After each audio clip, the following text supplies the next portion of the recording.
नमस्कार। पहले आया हर हर मोदी, फिर आया घर घर मोदी, अब दिखने लगा है थर थर मोदी। क्यों दिख रहा है? और ये लक्षण थर थर जो दिखते हैं लक्षण, ये बाहर समाज में नहीं दिखते हैं, ये व्यक्ति के अंदर ही दिख रहे हैं। जो कांप रहा होता है उसके अंदर ही दिखते हैं। और कांपने से मेरा आशय उससे नहीं है जो मेडिकल प्रॉब्लम के कारण आदमी कांपता है, जिस पे कल मैंने वीडियो बनाया था। यहां पर पार्टी के कमजोर होने और लगातार कमजोर होते जाने की बात मैं करूंगा, और इसके साथ ही इसमें इसका दूसरा पहलू भी है। वो ये है कि पार्टी अपनी कमजोरियां समय रहते पहचान रही है, भारतीय जनता पार्टी और बीजेपी की सरकार भी, और तेजी से उन कमजोरियों को दूर करने का काम चल रहा है। आपके सामने मैं लगातार बोलता रहा हूं कि इनकी ये नीति फेल हो रही है, ये फेल हो रही है, ये फेल हो रही है, और अब आप देखेंगे धीरे धीरे करके उन सभी नीतियों पे भारतीय जनता पार्टी को पीछे आते और करेक्शन करते हुए। आज मैं बात करूंगा दो खबरों पे, लेकिन पहली खबर लेंगे वो जो अपना घर सुधारने की दिशा में भारतीय जनता पार्टी ने काम किया है, और दूसरी वो जो भारतीय जनता पार्टी की सरकार की नीतियां हैं उनमें बदलाव करने की कोशिश की जा रही है। आप देख रहे हैं नॉकिंग न्यूज का यूट्यूब चैनल। मैं हूं गिरिजेश वशिष्ठ।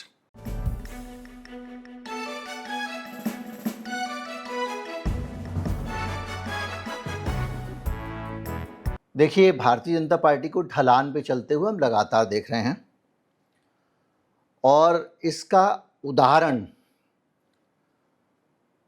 आपको 2024 के चुनाव से दिखना शुरू हो गया था। हमने तो बहुत पहले ही असेस किया था कि चीजें कहां जा रही हैं, कितनी सीट मिलेंगी, ये सब हमने बताया था। इसके बीच में भारतीय जनता पार्टी जो है उसका जो सीन है वो लगातार ढलान की तरफ जा रहा है। क्यों जा रहा है? उसकी वजह यह है कि अब मोदी और शाह का करिश्मा धीरे धीरे चुकने लगा है। मोदी शाह का करिश्मा चुक रहा है, और बदलती हुई दुनिया के साथ, बदलते हुए हालात के साथ, बदलती हुई सामाजिक परिस्थितियों के साथ में भारतीय जनता पार्टी की सरकार अपने आप को एडजस्ट नहीं कर पा रही है। इस सरकार का सारा फोकस उन लोगों को खुश रखने पे हो गया है जिनके कारण ये पार्टी सरकार में आती है, चाहे वो अडानी हो, अंबानी हो या बाकी लोग।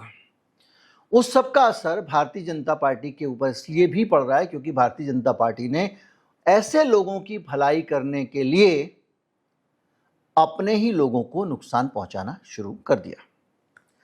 संगठन के फेरबदल पे आऊं उससे पहले, चूंकि मैंने अंबानी अडानी टाइप की बातें कह दी हैं, मेरा धर्म बनता है कि इनके बारे में जो भी तथ्य हैं वो आपके सामने रख दूं 30 सेकंड में। उसके बाद आगे बढ़ते हैं।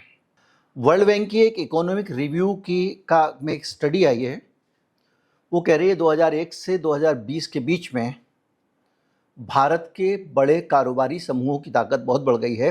रिलायंस, अडानी, बिरला, जिंदल और टाटा, ये 5 बड़े कारोबारी समूह भारत की 60% से ज़्यादा इनकम पर काबिज हो गए। यानी 150 करोड़ लोग जितना कमाते हैं उसका 60% इन 5 ग्रुपों के लोग कमा लेते हैं। और सिर्फ बात ही नहीं है, 25 कारोबारी समूहों का कुल रेवेन्यू देश के जीडीपी के 15% से ज़्यादा है। इससे ज़्यादा आंकड़े पे नहीं जाऊंगा, नहीं तो मामला यहां से फिसल जाएगा। तो अब हम बात करते हैं कि कैसे ये पूरा का पूरा बदलाव आ रहा है और किस तरह से मोदी, शाह एंड कंपनी ने इन कमियों को संभाला है। आज जो बदलाव हो रहा है, आज जो हुआ है, जो भारतीय जनता पार्टी में नए अध्यक्ष ने जो परिवर्तन किए हैं, उनमें इस बात की साफ साफ झलक दिखती है कि भारतीय जनता पार्टी की मोदी शाह की जोड़ी से बाहर जाकर अब फैसले लिए जा रहे हैं। इनकी पसंद नापसंद को एक तरफ रख के फैसले लिए जा रहे हैं। अब जेपी नड्डा वाला दौर नहीं रहा जब वो एक रबर की मोहर वाला अध्यक्ष था। अब अमित शाह वाला दौर भी नहीं रहा। अब भारतीय जनता पार्टी का नितिन नवीन पहली बार कुछ इंडिपेंडेंट फैसले ले रहा है। आप कह सकते हैं कि वैसे ही लोगों को तो भरा है, वही तो आइडियोलॉजी, तो भैया उनकी जो आइडियोलॉजी उसके ही लोग आएंगे। वही लोग आएंगे जो गांधी को हेट करते हैं, गोडसे को सलाम करते हैं। वो उससे अलावा अगर देखें तो मैं सबसे पहले आता हूं आपके अमित मालवीय पे। अमित मालवीय को बाहर का रास्ता दिखाया गया है। दुनिया जानती है अमित मालवीय फेवरेट हैं। उनको बंगाल का इंचार्ज बनाया गया था। वहाँ जाके उन्होंने जो जो करामात और कारनामे किए वो सारे के सारे रिकॉर्ड में हैं। जिस तरह के उनके ऊपर भद्दे और घटिया आरोप लगे वो भी सब जानते हैं। और इसके साथ साथ अमित मालवीय की इन सारी व्यक्तिगत छवियों से जुड़ी हुई चीज़ों को आप नज़रअंदाज, क्योंकि अमित मालवीय कैसा भी हो, अमित मालवीय की इमेज इतनी अच्छी नहीं है कि उससे पार्टी की इमेज पर असर पड़े, लेकिन अमित मालवीय के कारण पार्टी की स्थिति सोशल मीडिया में जो उनका काम था वो बहुत ज़्यादा खराब हो गई थी। मैं आपको कुछ उदाहरण देता हूं कि राहुल गांधी किस तरह तेजी से मोदी से आगे निकल गए सोशल मीडिया के ऊपर। अगर आप अनुपात देखें तो राहुल गांधी के करीब 1,47,00,000 फॉलोअर हैं इंस्टाग्राम पे, और 10 से 20 लाख जो है उनके पास 1 से 2 मिलियन लाइक्स और लाखों व्यूज़ आसानी से आ जाते हैं राहुल गांधी के ऊपर। यानी 8 से 15% का एक रेशियो रहता है। मतलब उन्होंने डाला तो उनके 8 फॉलोअर्स के 8 से 15% लोग रिएक्ट कर रहे हैं राहुल गांधी पे। मोदी के मामले में जो 8 से 15% है वो 1 से 3% ही कुल है, जबकि इनके फॉलोअर बहुत ज़्यादा हैं।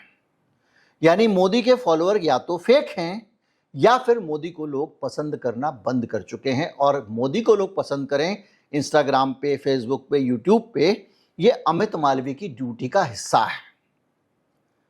उनका काम है भारतीय जनता पार्टी की पॉपुलैरिटी को बनाए रखना। इसके अलावा अगर आप देखें राहुल गांधी के टाइम में और भी बहुत सारी चीज़ें, अगर यूट्यूब पे आ जाएं तो यूट्यूब पे भी राहुल गांधी के चैनल पे पोस्ट होने वाले हर वीडियो का जो एवरेज व्यू है वो 3,40,000 के करीब है, और मोदी जी का एवरेज व्यू 56,000 है। यानी राहुल गांधी कई गुना ज़्यादा हैं। बावजूद उसके मोदी जी के फॉलोअर बहुत हैं, लेकिन उनके कंटेंट पे बहुत रिस्पांस नहीं आता है। यानी Bharatiya Janata party social media पे एक शब्दों में कहें तो राहुल गांधी के मुकाबले कम पॉपुलर है। अगर पॉलिटिकल तरीके से कहें तो बेहद अनपॉपुलर है। मोदी जी को लोग देखना नहीं चाह रहे हैं। अब इस बीच में कॉकरोच जनता पार्टी आती है और आप देखते हैं कि वो पूरे नैरेटिव को जीत लेती है, और social media cell, IT cell जो है बीजेपी की, वो एक तरफ कोने में पड़ी रहती है, उससे कुछ नहीं होता। वो 2-4 अभियान लेके आती है, सोरोस वाला ये वो, लेकिन वो चलते नहीं है। उसकी एक वजह है, अमित मालवीय ने समय के साथ, ऐसा मुझे लगता है, कि अपने आप को नहीं बदला। आईटी सेल वही पुरानी प्रोपेगेंडा मशीनरी, झूठी और फेक खबरें फैलाना, फैक्ट चेक के खिलाफ से उल्टी सीधी खबरें डालते रहना, ये करते चले आ रहे हैं। गालियां देना, नेहरू के बारे में उल्टा लिख देना, उनका कोई पुराना फोटो निकाल लेना, गांधी जी का डांस करते हुए दिखा देना, देखो लड़की के साथ डांस कर रहे हैं। ये जो जितना फेक भद्दा था 2014 में आज़ादी मिली वाले माइंडसेट का सामान, ये भाई साहब सिक्के जो लकड़ी की हांडी थी ना, ये काठ की हांडी एक बार चढ़ चुकी है पहले। अब अमित मालवीय ने उसी हांडी को चढ़ाए जा रहे थे, उसी हांडी के एक्सपर्ट थे, लेकिन वहां से रिजल्ट आने हो गए थे बंद। यानी IT cell Bharatiya Janata party की बुरी तरह पीट गई थी। दूसरी तरफ सुप्रिया श्रीनेत के नेतृत्व में कांग्रेस की आईटी सेल ने चीजों को बेहद दमदार तरीके से आगे बढ़ाया था, और धीरे धीरे आज की स्थिति यह है कि इस देश में नैरेटिव कांग्रेस पार्टी सेट कर रही है, भारतीय जनता पार्टी नहीं कर रही है। संसद में इतने दिनों जो कुछ हुआ वो कांग्रेस पार्टी ने तय किया कि क्या बात होनी चाहिए। कॉकरोच जनता पार्टी के आंदोलन के बाद भी कांग्रेस पार्टी ने नैरेटिव को गवर्न किया, और अभी तक अगर एक पहलू को छोड़ दें, वो भी बहुत ज़्यादा बड़ा नहीं कर पाई इनकी आईटी सेल। सोनिया गांधी वो वंदे मातरम वाला मसला ये निकाल के जो लाए थे, बाकी सारे के सारे नैरेटिव कांग्रेस पार्टी सेट कर रही है, यानी लीड कर रही है वो नैरेटिव्स को। तो ऐसे में अमित मालवीय की विदाई के हालात बनते हैं, और इसलिए भी बनते हैं क्योंकि अमित मालवीय अपने आप को बहुत तुर्रम खान समझने लगे थे और रूठे रूठे रहते थे, क्योंकि उनको 2024 में टिकट नहीं मिला। 19 में भी उनके साथ इसी तरह का अन्याय हुआ था, और उनको लगता था कि भाई पूरी जिंदगी में टिकट ही तो एक मौका होता है, वो इन्होंने नहीं दिया। तो जो भी रहा, वो पूरा का पूरा एक सीन जो था उसने अमित मालवीय को कमजोर किया। यानी मोदी शाह की अब कमजोरी बन गए थे अमित मालवीय, तो उनको भारतीय जनता पार्टी ने निकाल के बाहर कर दिया। चाहे शाह साहब आपको जितना पसंद करते हो, चाहे मोदी जी जितना पसंद करते हो, यू आर नो मोर उपयोगी व्यक्ति, जो भारतीय जनता पार्टी की भाषा उस तरह से। तो अगर आप इस तरह से देख रहे हैं तो ये एक बड़ी खबर थी, और उनकी जगह जो दीपक महस्के को लेके आए हैं, दीपक महस्के का काम करने का तरीका बिल्कुल अलग है। हालांकि उनकी टीम में ही वो सारे लोग गोल्ड सिल्वर टाइप के लोग रखे गए हैं, पर वो व्यक्ति फैक्ट्स निकालेगा, फिगर्स निकालेगा, काम करेगा, नैरेटिव बनाएगा, स्ट्रेटजी बनाएगा, इसका आदमी है, उसका अनुभव है। छत्तीसगढ़ में भी उसने अपने बहुत सारी स्ट्रेटजी से पार्टी को फायदा दिलाया है और उसका जो आने वाले समय में काम होगा पार्टी की रणनीति के हिसाब से सोशल मीडिया का काम चलाना होगा। इनका काम था जनरल नैरेटिव फैलाना, जनरल प्रोपेगेंडा फैलाना। आप सोचिए, आईटी सेल के चीफ की उस पर ट्विटर लगा देता था डिस्क्लेमर कि ये भैया फेक न्यूज़ है, भरोसा मत करना। बावजूद इसके कि ट्विटर, फेसबुक वगैरह को बहुत सारा पैसा भारतीय जनता पार्टी देती है और भारतीय जनता पार्टी के आईटी सेल के एक तो खबर ये भी आई थी कि उनके पास एक स्पेशल राइट है, जिस पोस्ट को चाहे हटा दे। बाद में वो पुष्ट नहीं हो पाई थी। पर ये जो नया आदमी आया है, इसका काम करने का तरीका एकदम अलग होगा। ये टारगेटेड तरीके से काम करेगा। कौन सी चीज़ छत्तीसगढ़ में पुश करनी है, कौन सी कर्नाटक में पुश करनी है, कौन सी, ये इस तरह का आदमी है। यानी ज़्यादा शांति से पर्दे के पीछे बैठ के दिमाग से काम करने वाले आदमी को नितिन नवीन ने चुना है। ये तो हो गई सोशल मीडिया सेल। एक खबर ये भी चल रही है कि जो हमारे ट्रेजरर बनाए गए हैं उनकी भी छुट्टी के दिन आ गए हैं और उनको इसीलिए यहाँ पर पार्टी में लाया जा रहा है। यानी सीधे सीधे अब उनको, एक व्यक्ति दो पद तो रह नहीं सकता है, सरकार में रह लें या रह लें। अगर उनको ट्रेजरर बना के लाया गया है तो ये मान लीजिए कि अब जो फर्दर नेगोशिएशन है सरकार जो कर रही है अमेरिका वगैरह के साथ में, उन पे असर पड़ेगा और अगले कैबिनेट रिशफल में पीयूष बंसल को शायद पार्टी अपने साथ ना रखे। अगले रिशफल में कुछ और भी चीज़ें हो सकती हैं जिस पे अलग से वीडियो बनाऊंगा। नितिन नवीन जो मॉडल लेके आए हैं, ये मोदी शाह नड्डा मॉडल नहीं है। ये गडकरी वाला मॉडल है जो अपने तरीके से काम करता था जब पार्टी प्रेसिडेंट था। इसकी झलक कुछ चीज़ों से और मिलती है जिससे पता चलता है कि भारतीय जनता पार्टी समझ गई है कि अब मोदी शाह के भरोसे नहीं चलना है। जैसे कि वसुंधरा राजे का केस, राजस्थान में वसुंधरा राजे जैसी नेता को अब मक्खी की तरह आपने फेंक दिया। आप पावरफुल हो, आप उनको हरा लोगे, इसमें कोई शक नहीं। आप वसुंधरा राजे को हरा सकते हो, लेकिन वसुंधरा राजे को राजस्थान के लोगों के, जितने भी लोगों के दिल में वो है, वहां से नहीं निकाल सकते हो। एक सीनियर नेता को डंप करके डाल दोगे तो आपका बेहद गंदा परसेप्शन जाएगा और इसीलिए नितिन नवीन उनको वापस लाए हैं। बावजूद इसके लाए हैं कि वो खुल के मोदी शाह को चुनौती दे रही थी, उसके बावजूद उनको एक तरफ डंप कर दिया गया था, उनको लाया गया है। स्मृति ईरानी को किस तरह से मोदी जी अपमानित करते थे, हमने वीडियो देखा है। स्मृति ईरानी नमस्ते करने की कोशिश कर रही है, मोदी जी इग्नोर कर रहे हैं। लंबे समय से उनको एक तरफ डाल रखा था, यहां तक कि उनका इतना ह्यूमिलिएशन हुआ कि राहुल गांधी को उनकी मदद के लिए आना पड़ा कि भाई हार गई है, कोई बात नहीं, उतना उनको ट्रोल मत करो, उतना अपमानित ना करो।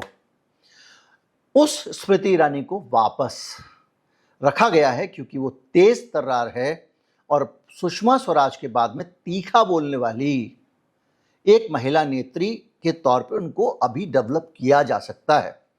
वो मोदी शाह उसके दबाव में, जिस तरह की या उस शैली में या उस अंदाज में, भले ही वो तीखी रहती हों, लोगों को अपमानित करती हों, लेकिन एक चीज़ तो है कि बोलने में फायर पावर है। तो उनको भी ये लोग यहाँ इस्तेमाल करेंगे। उनको महासचिव बना दिया गया है। इसके साथ साथ राम माधव समझिए कि आरएसएस का एकदम खुड़पेचिया दिमाग है। मणिपुर में जो आप देख रहे हैं उसमें बहुत बड़ा योगदान फील्ड वर्क शुरुआत का राम माधव का है। राम माधव को एक तरह से साइड में रख दिया गया था, अब वो वापस मुख्य धारा में आए और मुख्य धारा में नहीं आए बल्कि राष्ट्रीय उपाध्यक्ष उनको बना दिया गया है।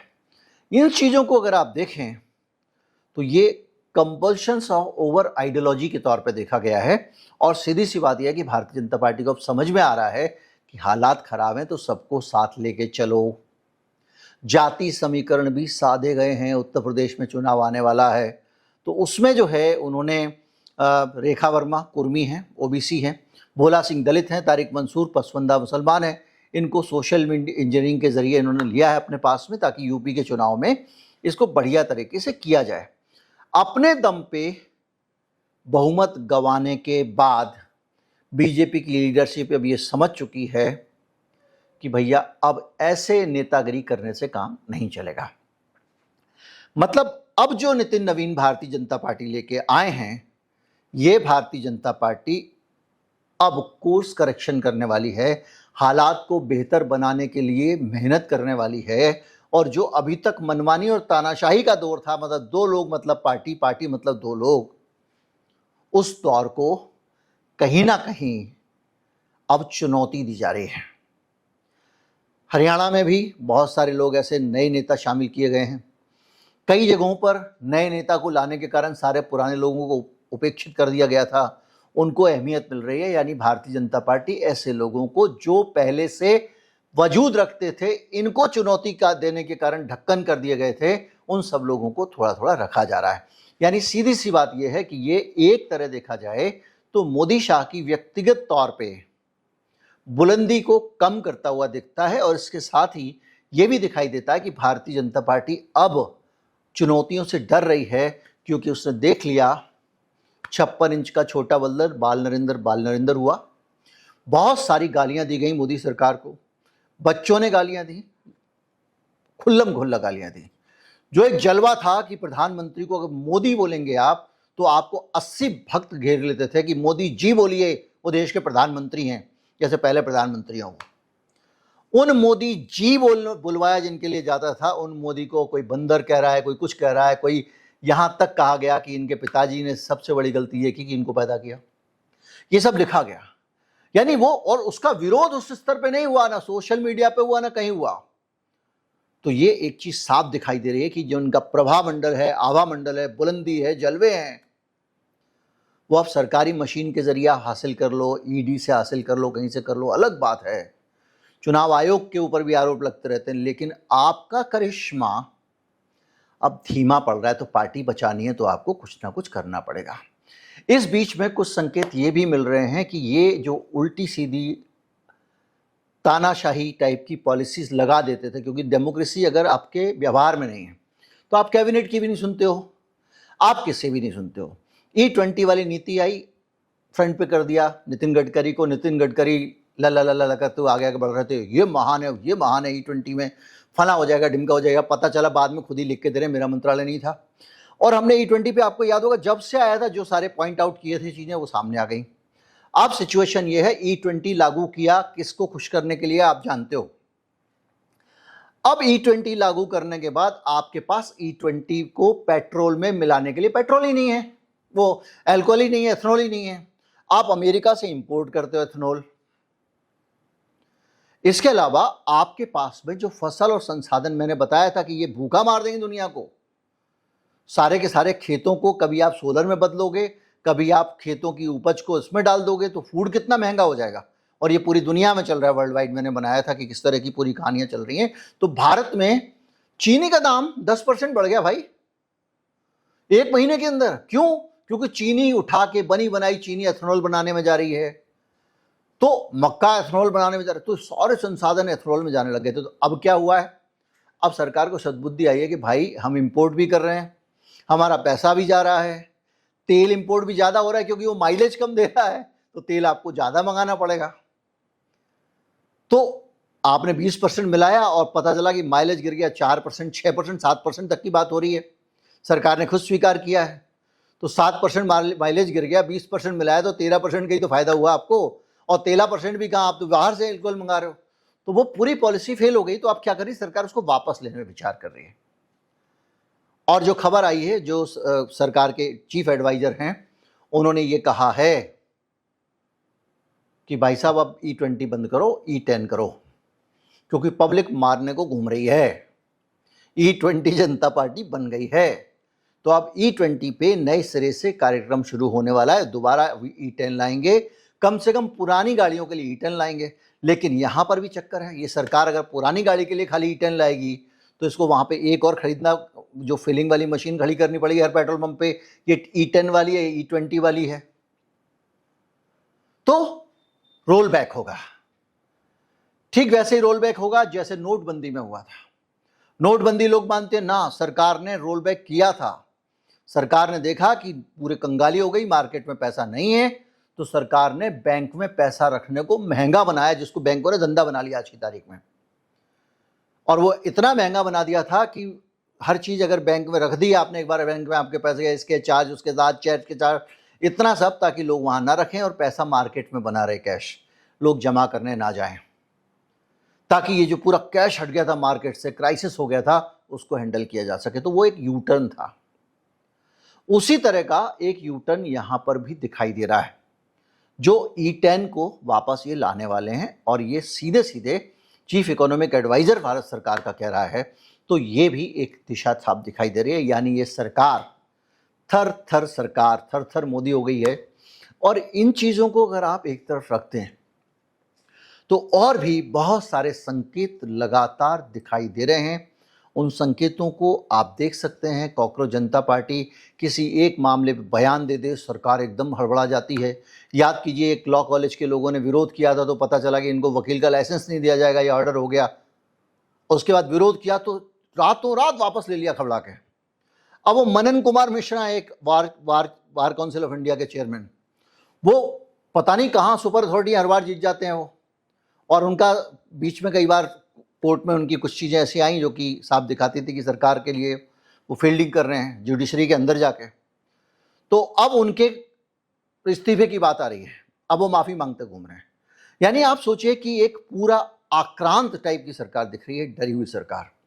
और इससे पता लगता है कि अब माहौल बदल रहा है, मौसम बदल रहा है, और इस बदलते मौसम में, बदलते माहौल में भारतीय जनता पार्टी की कोशिश रहेगी कि लोगों को विश्वास दिलाना कि अब देश में सिर्फ मोदी शाह की मर्जी नहीं चलेगी। अब इस देश में भाई तुम्हारे मोहल्ले के नेता को भी पूछ लेंगे, इसको भी पूछ लेंगे, उसको भी पूछ लेंगे। अडानी, अंबानी, बिरला, टाटा ही अब आगे नहीं होंगे, अगर इनको बचना है अगले चुनाव में तो। लेकिन ये सब भी मुझे पता है दिखावे का होगा, खड़ियाली होगा। मूल चरित्र पूंजीवाद का बदल नहीं सकता। पूंजीवाद के फ्रंट रनर जो नेता हैं उनमें से नरेंद्र मोदी हैं। तो वो जब भी होंगे, उनकी जगह कोई और भी आएगा। भारतीय जनता पार्टी ने हमेशा से समाजवाद का विरोध किया है, तो करेंगे ये यही, लेकिन फिर भी अपनी इमेज अच्छी बनाने की कोशिश करेंगे। बहरहाल ये जो चीज़ें हैं, इनसे साफ दिखाई दे रहा है कि पार्टी अब बैकफुट पे आ गई है। कांग्रेस पार्टी बहुत पावरफुल होकर अब आगे बढ़ गई है। और उस स्थिति में जब आप इतना ज़्यादा पिट रहे हो कि राहुल गांधी के, जिसको आप पप्पू कहा करते थे, उसके सामने ना तो आपको इंस्टाग्राम पे कोई देख रहा है, ना आपको यूट्यूब पे कोई देख रहा है, ना कहीं कोई दिख रहा है, तो ऐसी दशा में आप जब करेक्शन करते हो तो वो दिखाई देता है। और ये चीज़ भी साफ दिखाई देती है कि अब नितिन नवीन कोई अपने मर्जी से ये कदम नहीं उठा रहे हैं। आरएसएस ने भी तय कर लिया कि चीज़ों को थोड़ा सा बेहतर किया जाए, बहुत हो गया। आगे देखिए क्या होता है। जो भी है, ये सिचुएशन जो है वो साफ दिखाई देती है। उम्मीद करता हूँ वीडियो आपको अच्छा लगा होगा। अच्छा लगा हो तो ज़्यादा से ज़्यादा लोगों तक पहुँचाएं, चैनल को सब्सक्राइब कर लें। नमस्कार, जय हिंद।